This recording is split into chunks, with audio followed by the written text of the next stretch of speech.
Never met someone who thinks so much like me. Jinx. Jinx again. Hello everybody. So today I'm going to be talking to you guys about books. I am a massive reader. I love to read. And I've been reading especially a lot over the winter time, just recently. As now winter is coming to a close, I thought it might be kind of just fun to share with you like my top 5 books that I read over the winter. So not like my top 5 favorite of all time, but just like my top 5 favorites that I've read over the winter. I've read a lot more than just these 5 books, but these are the ones that I decided were probably my favorites this winter season. And I thought it might just be kind of cool and fun to share it with you guys. Before we get on into the video though, I also just want to share with you that I have moved! That explains the just plain white wall backdrop that I am in front of today. It's going to be a bit of a change of scenery for the next couple of videos, just because we're in the middle of moving all of our stuff. But that shouldn't be a shock to you guys by now because we move around quite a bit.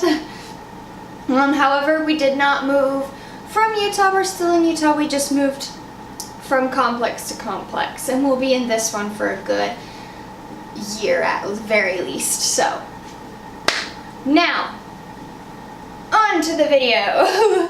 So the first one would have to be, of course, Harry Potter. I love the entire Harry Potter series. There's not just one book.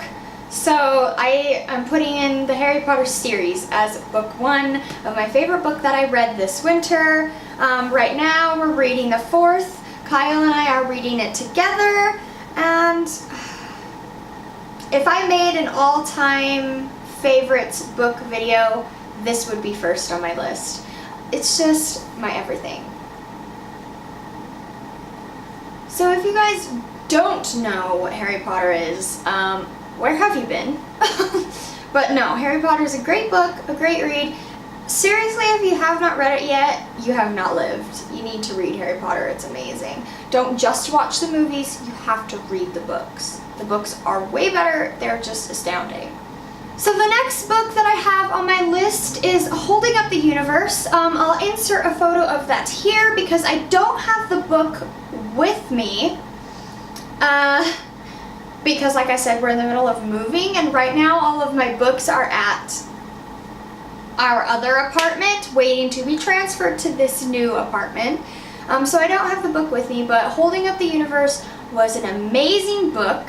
I believe the author was Jennifer Niven, or Niven, however she pronounces her last name. I don't really know, and I'm sorry if I'm getting that totally wrong. But it was such a good book. I loved it.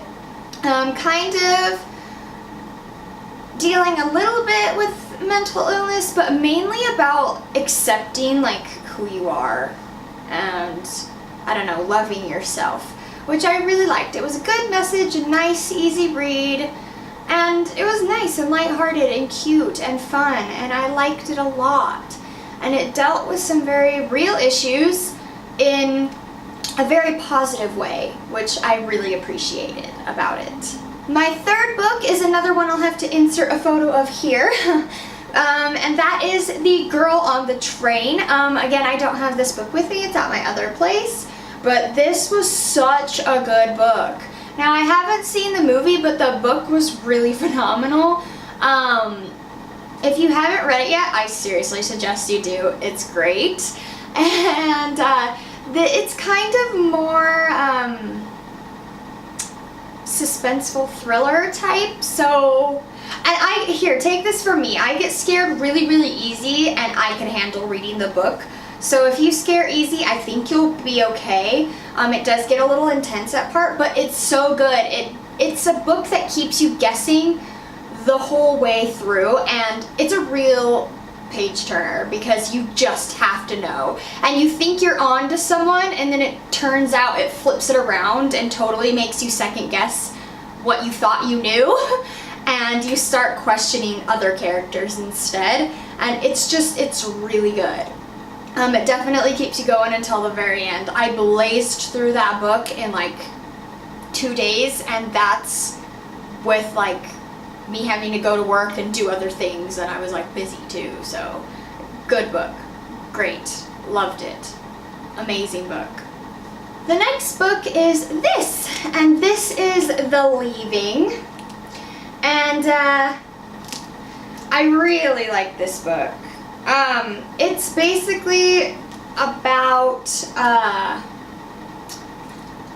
these kindergarten kids. So 6 of them were taken when they were in kindergarten, and then 5 of them were dropped off back home like 11 years later when they were like 16 and 17 years old, and they have no memory of the last 11 years of their life.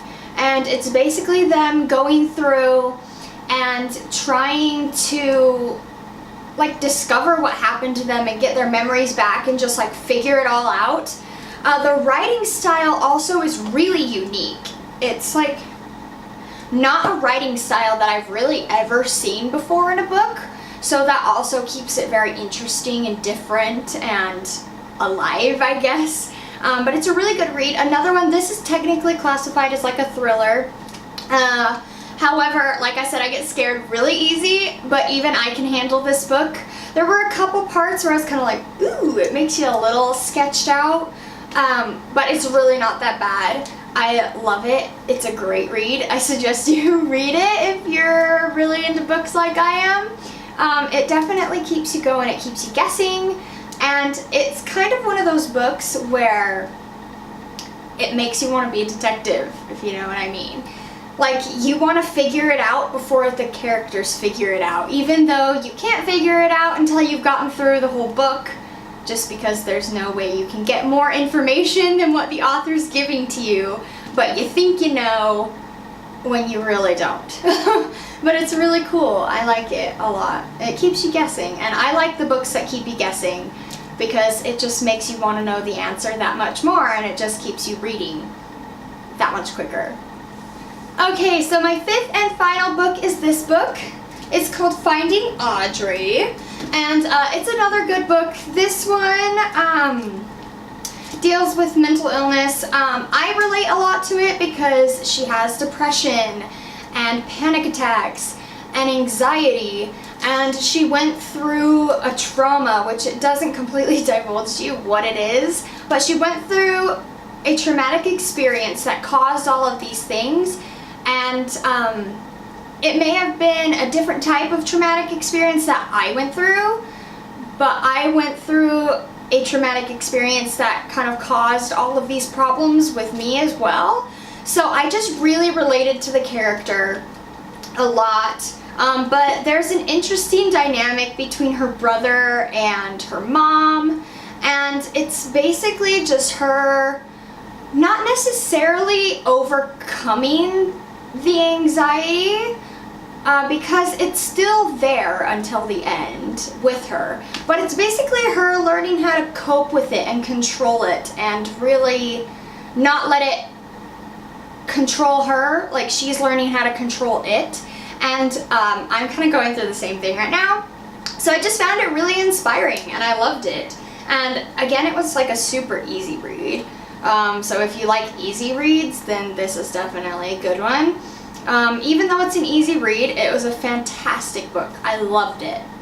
Don't get me wrong, I'm not trying to say that because it's an easy read, like, it was a terrible book. There's no way that I mean that. I mean, it made it to my top 5. I love it. It was a great book. And it was definitely a book that I would pick up and read again in the future. But it's her and she meets a boy, and it's not like super gooey romancy, so if you're not into that, don't worry. But it's basically like him pushing her, you know, out of her comfort zone, but in the best way, and her kind of pushing herself out of her comfort zone in the best way, and learning like when too much is too much and when not enough is not enough, basically. I don't know, it's a really good book. So I definitely suggest you pick it up and give it a good read. So that's really it for you guys. Super short, sweet, to the point. But those are my top 5 books that I read over the winter. So now that winter's coming to a close, I just thought it would be fun to share them all with you, and maybe you can pick them up and read them in the spring now that it's nice and springy and becoming a lot warmer outside. If you've read any of these books, let me know what you thought of them in the comments down below. And also, comment down below with any other books you think that I might like to try and give a little read. I'm always down for new books to read. I've got a huge list on my phone of books that I just want to pick up and read that I haven't been able to quite yet. But I'm getting around to it, so definitely let me know if you have any suggestions for me, and I'll give them a little look and see if I can give them a read. But if you guys enjoyed this video, give it a huge thumbs up and subscribe to my channel, and I shall see you guys next week with another video. Bye! Oh, my knees. I'm an old woman.